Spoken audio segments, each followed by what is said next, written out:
Olá, pessoal. Então, dando continuidade no nosso aprendizado em hidráulica dos condutos forçados, agora nós vamos ver as perdas de carga localizadas. Nós já vimos até o momento a perda de carga distribuída e agora nós veremos as perdas de cargas. Bom, as perdas de cargas localizadas, elas constituem uma parte das instalações de transporte de água sob pressão, ou seja, instalações de conduto forçado, que nós já vimos que elas são compostas de tubulações e máquinas hidráulicas. Então, essas duas, essas duas partes integrantes do sistema, nós já vimos. A bomba, ela fornece energia, a turbina, ela tira energia, e por sua vez, as tubulações, elas tiram energia por atrito distribuído, ou seja, em função do atrito ao longo do movimento da água ao longo da tubulação, vai tendo uma perda de carga gerada pelo atrito dessas gotículas de água com a parede da tubulação. E por fim, nós temos mais um tipo de unidade, que são os acessórios, que principalmente elas são responsáveis pelas curvas, pelas derivações, pelo fechamento do sistema, né, registros, pelas conexões de uma tubulação com a outra, e mais específico em sistemas de abastecimento de água, nós temos válvulas, que elas basicamente são válvulas redutoras de pressão, ou VRPs, que elas têm a finalidade de reduzir a energia do sistema, dissipando a energia através da sua redução de pressão. Basicamente, elas estrangulam o sistema para que aumente a perda de carga e, consequentemente, dissipe mais energia e não causando problema, por exemplo, de rompimento brusco. Ou seja, resumindo, além das tubulações e das máquinas, nós temos algumas singularidades que elas causam perda ou provocam perda nos sistemas localizadas, ou seja, singularidades causando perdas singulares, ou seja, acessórios causando perdas singulares ou unitárias ou localizadas no sistema hidráulico.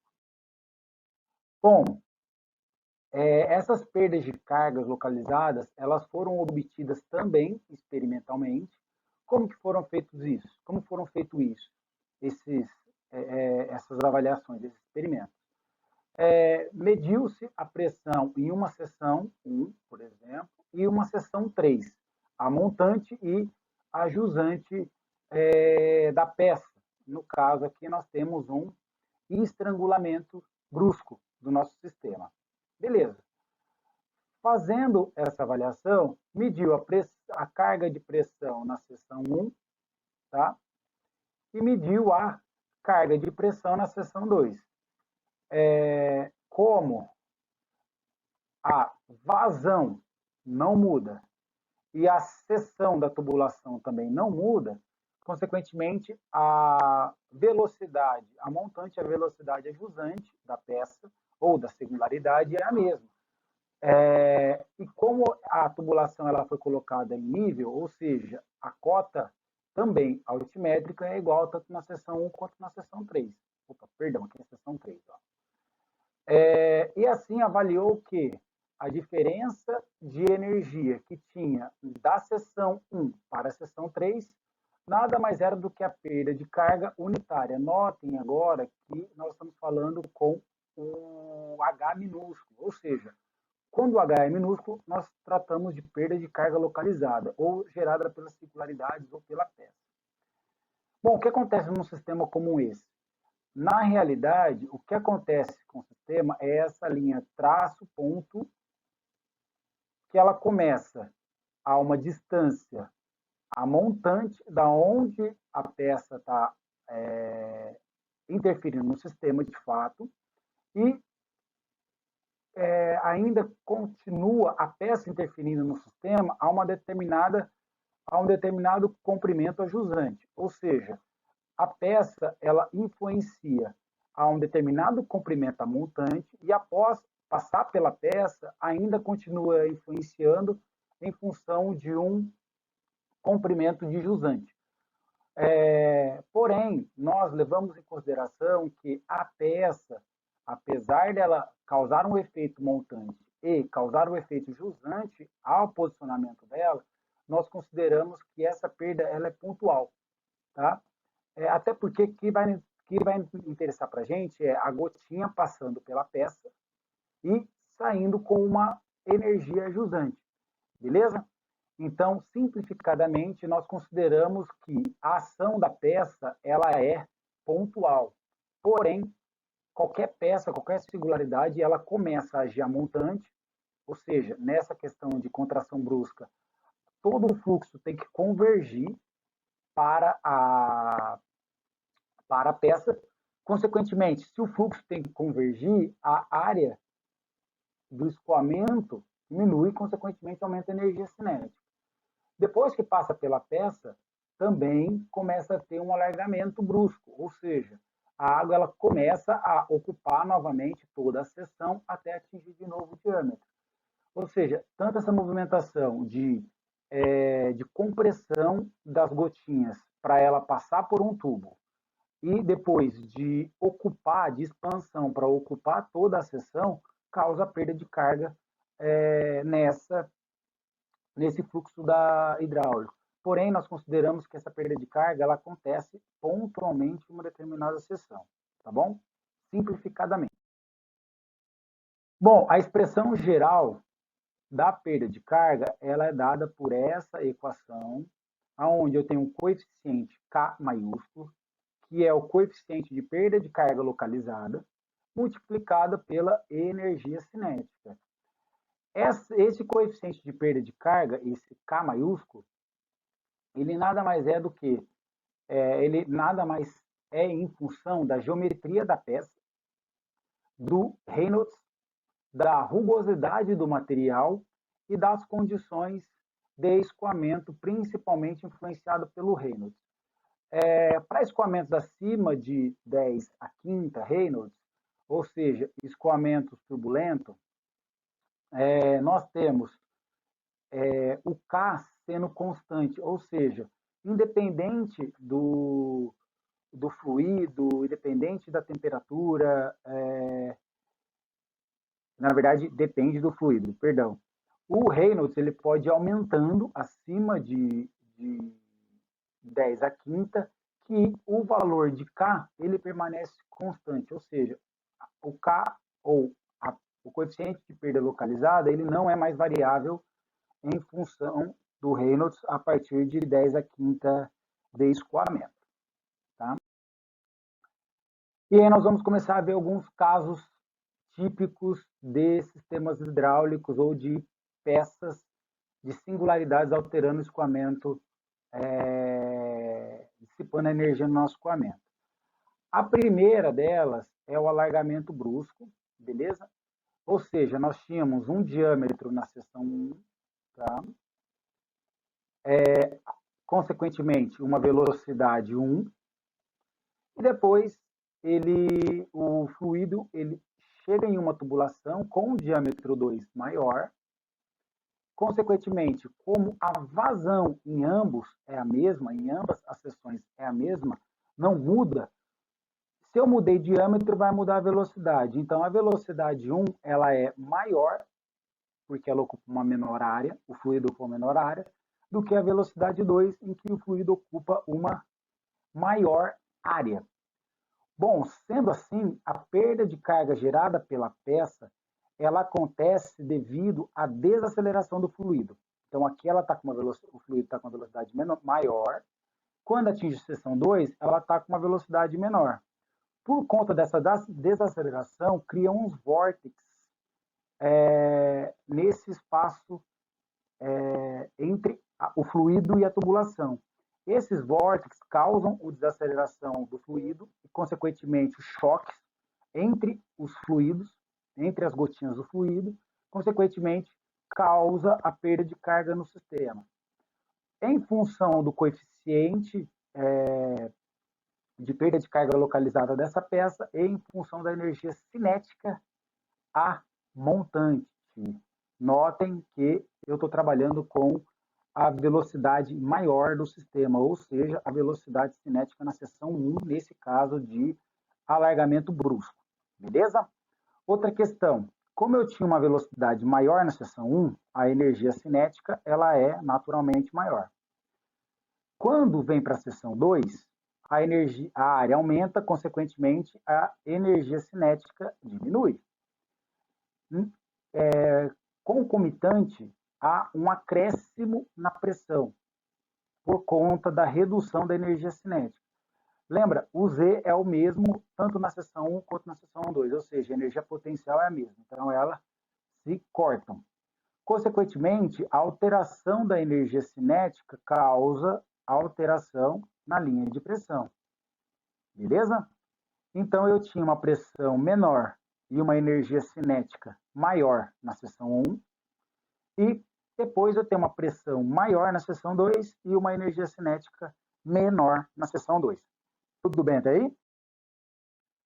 Bom, continuando então, aí eu tenho o caso da contração brusca. A perda de carga acontece semelhante à expansão, ou seja, devido à desaceleração. Ué, mas como assim a desaceleração? Acontece o seguinte, galera. Na seção 1, a tubulação ela tinha um maior diâmetro, consequentemente, na seção 1 eu tinha um diâmetro maior, consequentemente, uma energia cinética menor. Ser comparada com a seção 2, tranquilo? Que eu tenho um diâmetro menor, consequentemente, uma energia cinética maior. Só que é o seguinte, todo esse fluxo, ele tem que convergir para, entre aspas aqui, tá? Entrar dentro da contração brusca. Quando as gotinhas elas se convergem para passar pela contração, eu começo a cada vez mais aumentar mais a velocidade.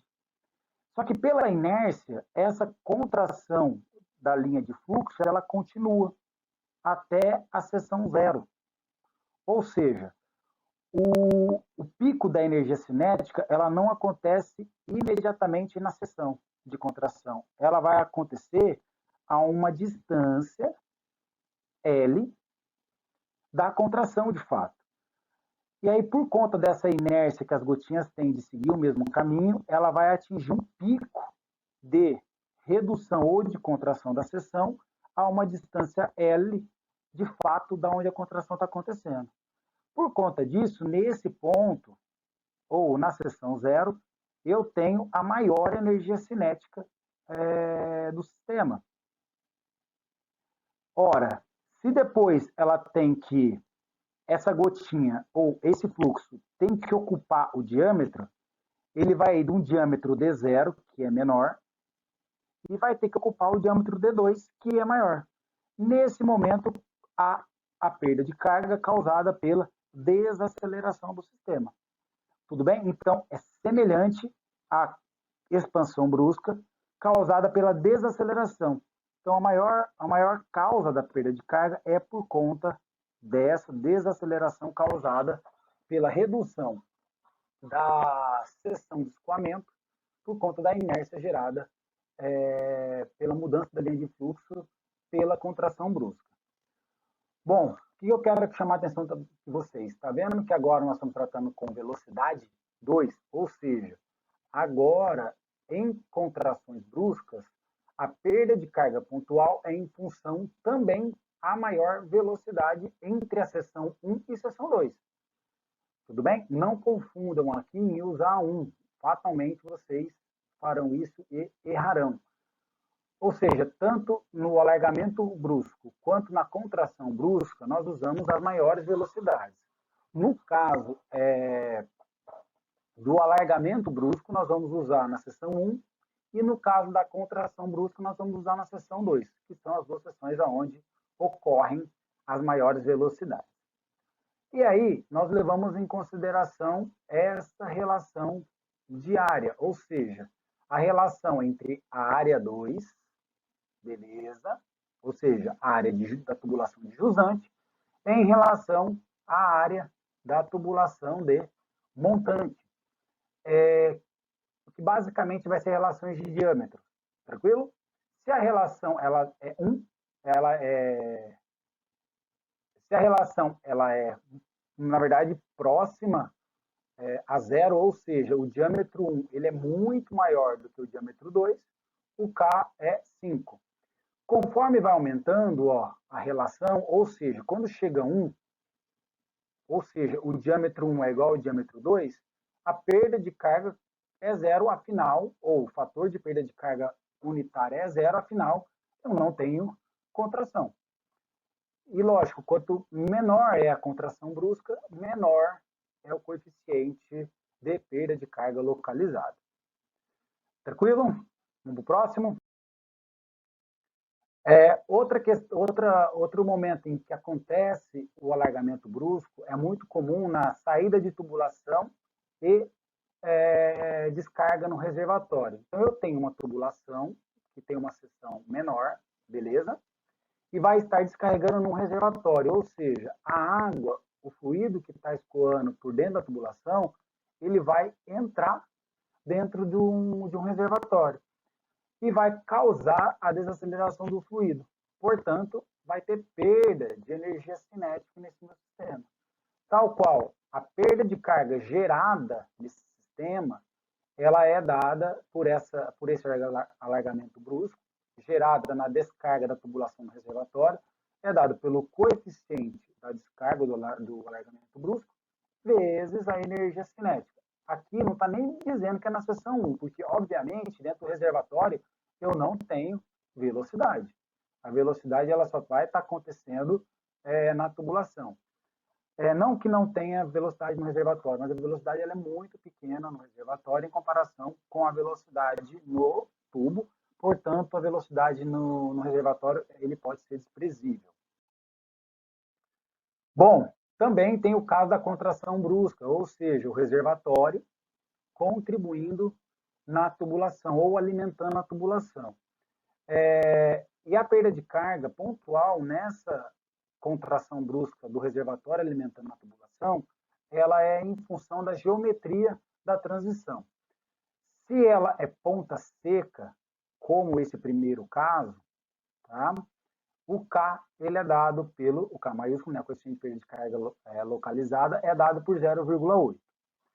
Se a tubulação entra para dentro do reservatório, ou seja, imagina o seguinte, a gotinha que está aqui, ela tem que dar uma volta para entrar na tubulação. A gotinha que está aqui embaixo, ela tem que dar uma volta para entrar na tubulação.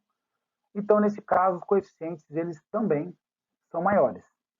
É maior por conta que tem maior dificuldade, nesse caso 2, da água entrar para dentro da tubulação. Por sua vez, nós temos o último caso, onde nós temos uma transição suave, que é esse terceiro caso, que eu tenho uma transição suave, ou seja, o tubo ele facilita a entrada da água em comparação aos casos 1 e 2. Tá? Nesse caso, em relação ao diâmetro externo da entrada, ou seja, o R minúsculo, dividido pelo diâmetro da tubulação, ou seja, raio externo da entrada, dividido pelo diâmetro da tubulação, eu tenho esses vários valores de coeficiente. Notando que quanto maior é esse raio, ou seja, mais suave é a entrada, menor é a perda de carga. Tanto nesse slide quanto no slide anterior, se os valores caírem em valores intermediários, nós temos que fazer uma regra de 3 ponderada, tá? Desculpa, uma regra de 3 composta. Então, a gente tem que ponderar, de fato, o que está acontecendo com o valor intermediário se a gente não tiver valores cravados de relação, que provavelmente nos nossos cálculos não terão valores cravados. Tá bom?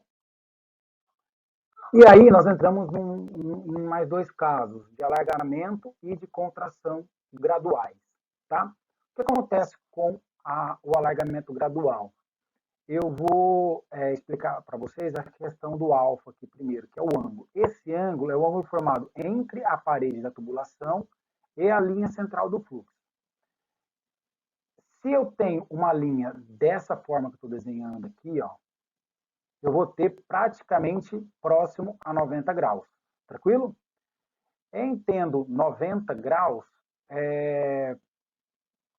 eu vou estar trabalhando com uma contração brusca, beleza? Desculpa, um alargamento brusco, beleza? Porém, se eu for suavizando essa parede, chega um determinado momento em que a perda ela é ínfima, tá? Que seriam esses valores aqui, ó. Ou seja, quando o ângulo é entre 6 e 7 graus, entre 6 e 7 graus da parede para a linha de fluxo, o efeito do atrito ele é mínimo. Porém, quando eu vou aumentando acima de 7 graus, os valores começam a aumentar do coeficiente de perda de carga pontual, prevalecendo o turbulentamento e, consequentemente, prevalecendo a perda de carga por atrito nessas peças, nessas posições dessas peças. Tá bem? E aí nós iremos no caso de contração gradual. Se nós tivéssemos uma situação como essa daqui, ó, nós teríamos uma contração brusca. E aí, nesse caso, nós estaríamos trabalhando próximo a 90, consequentemente, nós estaríamos com valores de K próximo aos valores máximos, tranquilo? Porém, conforme a gente vai suavizando essa relação entre a parede e a linha de fluxo, menos valores nós vamos ter.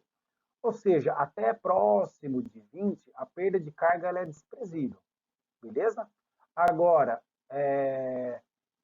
se a transição ela começa a ser mais brusca, eu começo a ter maiores valores de perda de carga, ou coeficiente de perda de carga pontual causada por essa mudança, ou por essa peça, ou por essa singularidade. Tá bem? Aí nós chegamos também em duas peças que elas são muito comuns, tá? Os cotovelos e as curvas, beleza? Os cotovelos, elas são curvas ou são chamadas curvas curtas, tá? Por sua vez, as curvas, elas também são chamadas de joelhos, tá? Então, são duas nomenclaturas aí para cada uma dessas duas peças. A curva curta, ela é uma curva mais brusca, e as curvas longas, ou os joelhos, elas são curvas mais longas, mais suaves. Consequentemente, cotovelo maior perda de carga e curvas menor perda de carga, em comparação uma com a outra, lógico. Bom, eles servem para mudar a direção do fluxo, porém, essa mudança de direção causa a distribuição da pressão maior na superfície externa. Então, por exemplo, eu tenho uma tubulação que está fazendo uma curva, beleza? O que vai acontecer com o fluxo da água? Ela está vindo preferencialmente nesse sentido. Quando ela encontrar a curva, essa água ela vai ser empurrada contra a parede externa, beleza? E por conta dessa pressão maior na parede externa, eu tenho uma mudança de perfil de velocidade, que nesse caso elas vão começar a sair no sentido da saída da curva, e consequentemente vai ter uma maior perda de carga gerada por essa mudança do escoamento. Essa perda de carga também é em função do Reynolds, é em função do raio e do diâmetro da curvatura, e também em função do ângulo da curvatura. Para cotovelos, beleza? Cotovelos são as mudanças de direção curtas, ou seja, que geram maiores perdas de carga. Ela é em função do ângulo alfa. O que eu quero explicar para vocês? Notem que esse ângulo alfa, do jeito que está aqui, ele vai ser uma curva que nós falamos que ela é de 45 graus. Só que é o seguinte, ela é em função à linha de fluxo de chegada em função à linha de fluxo de saída. Ou seja, é o diâmetro externo dessa tubulação. Vocês não verão uma tubulação, por exemplo, de 135 graus, que seria uma tubulação assim. Você não vai chegar e vai pedir, eu quero uma curva de 135 graus. Beleza? E isso não existe. O que existe é a curva de 45, ou seja, é o diâmetro externo formado pela linha de chegada do fluxo e a linha de saída do fluxo. Tudo bem?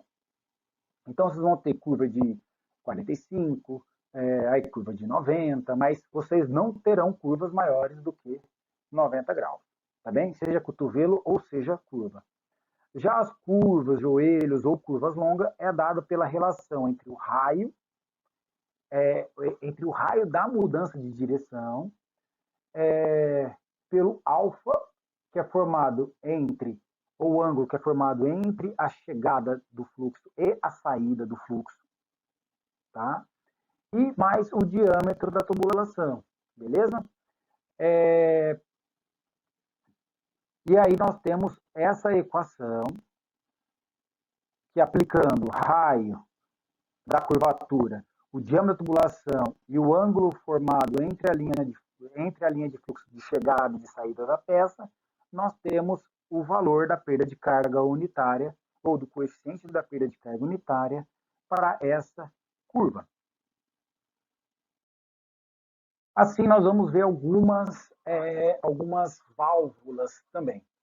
Nós temos as mais comuns, a válvula do registro de gaveta, a válvula borboleta, a válvula globo, a válvula em ângulo e a válvula em Y, tá? A válvula globo, que é esse desenho aqui, eu trouxe as mais que não são tão comuns, tá? Acontece o seguinte, esse êmbolo central, quando nós rodamos o registro, esse êmbolo sobe e aí a água ela passa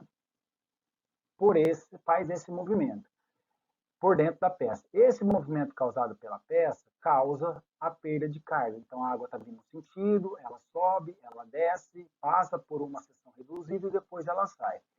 Esse tipo de válvula causa uma razoável perda de carga. O registro em ângulo ele é um registro que muda o sentido do fluxo, além de fechá-lo. Ou seja, o fluxo preferencial está de baixo para cima. Quando o registro está aberto, esse fluxo de água ele chega, bate na peça, bate nesse registro e muda a direção. Nesse caso, essa válvula em ângulo ela é em 45 graus, beleza? E eu também tenho a válvula em Y, ou seja, eu tenho o escoamento vindo nesse sentido, e aí eu abro a válvula e ela pode escoar ou para baixo ou ir reto, tá? Dependendo do que eu quero alimentar, não. Na verdade, eu vou alimentar as duas saídas quando eu abrir essa válvula. Se a saída para baixo, por exemplo, estiver fechada como essa, a válvula vai deixar a água escoar somente da direita para a esquerda. Tá bem? Bom, a válvula em gaveta, galera, é essa válvula em que ela fecha a seção conforme nós vamos abrindo ou fechando o registro, beleza? Então, essa válvula, quando nós fechamos ela tampa toda essa seção, não deixando mais a água passar. Conforme a gente vai abrindo a seção, essa válvula vai subindo e vai liberando toda a seção para ter escoamento, beleza? Ou seja, quando a aleta da válvula ela não tá, ela tá toda ela para fora da peça, eu tenho A sobre D igual a zero. Tudo bem? Ou seja, quando essa válvula está com toda a seção liberada. Mas por conta dessa entrada, dessas bordas que existem na peça, eu ainda tenho um pouquinho de perda de carga. Tranquilo? E aí, conforme eu vou descendo a peça, tá? Eu vou fechando a peça, ou seja, eu vou descendo essa aleta, eu vou aumentando o A, ou seja, eu fecho um quarto, eu fecho 3/8, fecho até 7/8, ou seja, deixo 1/8 apenas da seção livre. Nesse caso, eu posso atingir o coeficiente de perda de carga unitária de até 97,8 vezes a energia cinética. Esse sistema ele é bom, gente, no sentido seguinte, ó, supondo que eu queira que depois desse registro de gaveta eu tenha uma determinada vazão, beleza? Se essa vazão ela está acima daquela que eu quero, eu vou reduzindo a seção para eu dissipar energia e, consequentemente, eu reduzir a vazão do meu sistema, beleza? Ou então, supondo que a minha pressão, a minha carga de pressão nessa seção após a válvula seja muito alta. Então, eu posso reduzir a seção justamente para eu dissipar um pouco mais de energia e poder atingir a pressão necessária que eu quero para aquela seção ajusante da aleta. E a válvula borboleta, gente, ela é uma válvula que ela funciona da seguinte maneira: a gente gira nós apertamos esse botão, acionamos esse botão, quando a gente aperta, nós conseguimos mexer nessa válvula, ou seja, abrir ou fechar ela, beleza? O que acontece? Conforme eu tenho o alfa igual a zero, quer dizer que a minha aleta ela vai estar no sentido do escoamento. Ou seja, essa seção aqui, essa aleta ela vai estar mais na vertical possível. E aí eu vou ter a menor perda de carga possível.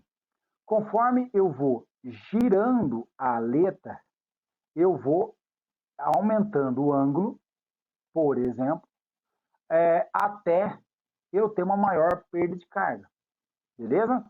Então, da mesma forma como o registro de gaveta, a válvula borboleta ela também é utilizada para a gente poder controlar a vazão. Então, eu posso aumentar a seção ou diminuir a seção conforme eu giro. E como ela tem as marcações, ela já tem essas marcas, você tem que apertar a peça para você abrir ou fechar a seção, ela já vem com essas travinhas em 5, em 10, em 15, ou seja, isso já vamos dizer assim, já é um padrão dela, vir com esses ângulos setados aqui nessa válvulazinha. Ou seja, essa válvula ela é um pouquinho mais fácil da gente controlar o quanto nós queremos de abertura, beleza? E, consequentemente, controlar o quanto de perda de carga, o quanto de vazão nós vamos ter no sistema usando essa peça. E aí nós chegamos nesse valor, que são as perdas de carga para diversos acessórios, ou seja, a partir de vários experimentos que foram realizados pelos autores, eles chegaram a esses valores do coeficiente de perda de carga unitária para cada uma das peças, ou seja, cotovelo de raio curto, de raio longo, de 45, curva de 90, curva de 45, T de passagem direta, T de saída lateral. T de passagem direta é o seguinte, vou tentar desenhar um Tzinho aqui, ó. O T de passagem direta quer dizer o seguinte, deixa eu colocar duas linhas de fluxo aqui, até colocar a corzinha diferente. Uma eu vou colocar em azul, que seria essa gotinha em azul, e essa outra gotinha aqui em cima em verde. O que acontece? A gotinha em azul, ela vai passar pelo T e vai seguir reto. Essa gotinha que chegou aqui, ela está sendo influenciada pelo T, mas a gotinha está passando direto. Ou seja, o coeficiente K de perda unitária gerado pelo T nessa gotinha azul é de 0,9. Já a gotinha verde, ela vai girar, ela vai virar. Ou seja, mais difícil ela virar do que ela seguir reto. Então, a gotinha verde, ela vai ser influenciada pelo T na saída lateral. Consequentemente, o K, ou seja, o coeficiente de perda unitária dele é maior. E de fato, né, porque a gotinha que virou é mais difícil para ela virar do que seguir reto em comparação com o azul. Porém, ambas as gotinhas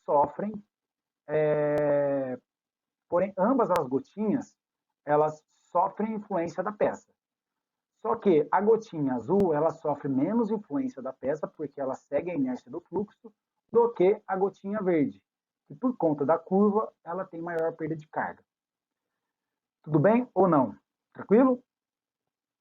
E também tem um outro tipo de peça, que é o T de saída dupla, que seria o seguinte, eu tenho um T, só que nesse caso, a gotinha, vou colocar uma gotinha em azul, vou colocar duas linhas de fluxo agora em duas cores. A água ela está vindo nesse sentido, por exemplo, de cima para baixo. Essa primeira gotinha vai virar para a esquerda e essa segunda gotinha vai virar para a direita. Ambas terão a mesma ação da peça, beleza? Porque tanto a que virou para a esquerda quanto a que virou para a direita sofreram a mesma influência que foi mudança de direção. Tudo bem? E aí nós temos esses outros valores, ó. Gaveta aberta, ângulo, globo, pé de crivo é a válvula que fica na base da tubulação da bomba, tá? Então, por exemplo, eu tenho uma bombinha e esse tubo é o tubo de sucção que vai estar dentro da água. Aqui na ponta dela nós colocamos uma válvula de pé de crivo, que é para não deixar, quando a bomba parar o bombeamento, não deixar essa água voltar e secar o tubo ficar sem água. Então, essa válvula de pé de crivo é para evitar tanto esse retorno da água, da tubulação, e não deixar a tubulação com ar, quanto para não entrar sujeira para dentro da tubulação também. E a perda de carga gerada por ela é relativamente alta, tá? E nós temos as outras peças também que causam perdas de cargas pontuais. Aí, galera, aqui está uma ideia. Eu acho que eu falei para vocês na primeira ou na segunda aula, aí, uma das primeiras aulas que nós tivemos, sobre a análise de tubulação. De fato, o que acontece no sistema é muito semelhante a isso que está acontecendo nesse sistema aqui. Ó. Então, por exemplo, eu tenho um reservatório 1 que está entrando em uma tubulação, que depois ela muda de direção por conta de uma curva de 45 graus, aí ela desce, tem um alargamento brusco, tem uma contração brusca na seção D, depois na seção E tem uma curva de 45 graus, chega na bomba, que vai dar energia para o sistema e depois continua tendo perda distribuída até atingir o reservatório. Ou seja, desde a entrada do reservatório na seção A até a seção F, teve perdas de cargas distribuídas na tubulação de menor diâmetro e na tubulação de maior diâmetro. Também tiveram perdas de carga na entrada do reservatório, na curva, alargamento brusco, contração brusca, curva e na saída de tubulação para o reservatório. Além disso, teve um ganho de energia gerado pela bomba. Tá? O que acontece? Em todo esse trecho, então, eu tenho que as perdas de carga, eu tenho diâmetros diferentes, e a perda de carga, toda ela distribuída, seja no diâmetro menor, seja no diâmetro maior. E também tem as perdas de carga devido aos acessórios, que são as curvas e o alargamento e a contração e entrada e saída de tubulação.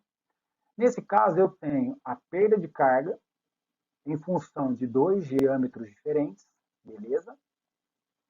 E também tenho a perda de carga gerada pelas peças, ou seja, eu tenho entrada, tenho saída, tenho curva, tenho alargamento brusco, tenho contração brusca, tá? Alargamento brusco e também tenho contração brusca. Além de tudo isso, eu tenho mais a energia manométrica gerada pela bomba.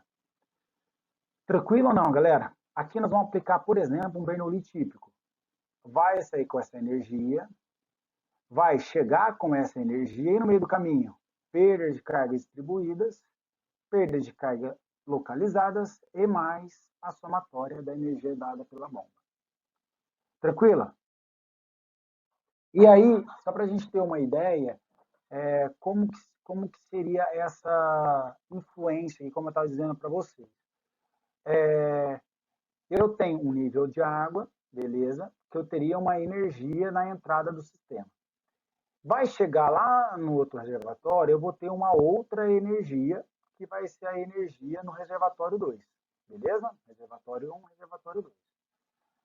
Essa diferença de energia entre os reservatórios nada mais é do que a diferença de nível entre os reservatórios dada pela somatória da perda de carga, seja ela distribuída, seja ela localizada devido às peças.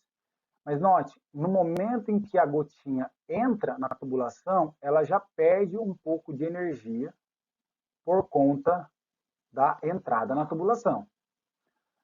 Conforme ela vai escoando, vai escoando pela tubulação, eu vou tendo redução de energia por conta de atrito. Ou seja, aqui eu tive perda de carga distribuída, beleza? Deixa eu colocar um delta aqui. Conforme chegou na peça, eu tive uma perda de carga pontual, causada pela peça também, ou pelo registro. Conforme passou do registro, continua tendo redução dessa energia. Opa, deixa eu fazer uma linha aqui. Continua havendo uma redução de energia gerada pelo atrito. Quando chega na tubulação, ela ocorre uma outra perda de carga, quando chega no reservatório, por conta da saída da perda de carga da tubulação para o reservatório, há novamente uma perda de carga localizada no nosso sistema.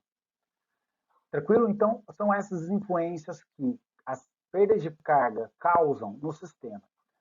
É importante eu frisar uma questão para vocês. Quanto maior for o L, menor será a influência das peças. Ou seja, se eu tenho um comprimento muito grande,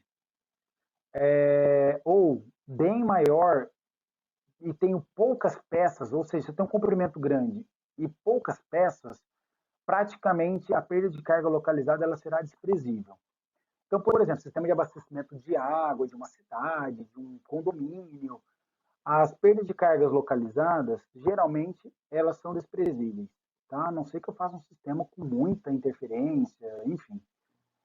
Porém, se eu estou fazendo um sistema predial, as perdas de carga distribuídas, elas não posso afirmar que elas são desprezíveis, porque elas causam influência, sim, na altura da caixa d'água. Mas elas influenciam bem menos, proporcionalmente, à rede de abastecimento de água. Ou seja, a perda distribuída ela influencia menos no sistema predial do que as perdas de carga localizada em sistema predial. Ou seja, as perdas de carga localizadas em sistemas prediais, elas têm maior influência na perda de carga total do que a perda de carga distribuída. Já num sistema grande, a perda de carga distribuída ela tem muito mais influência do que as perdas de carga localizada, sendo até desprezíveis as perdas de carga localizadas em sistemas de abastecimento de água, por exemplo, ou sistemas de maior comprimento da tubulação. Tranquilo? E aí nós chegamos no nosso primeiro exercício, tá? Uma coisa que eu vou chamar a atenção bastante de vocês nesse critério é esse valor aqui, ó, de entrada no reservatório inferior. Lembra que nós não temos no slide para trás esse valor de entrada de reservatório. Este em aresta viva nós temos, e este de cotovelo raio curto nós também temos. Porém, este valor aqui nós não temos, então eu recomendaria vocês levarem na prova, no formulário de vocês. Tranquilo? Então eu vou encerrar essa gravação e vou partir para a elaboração do exercício. Beleza?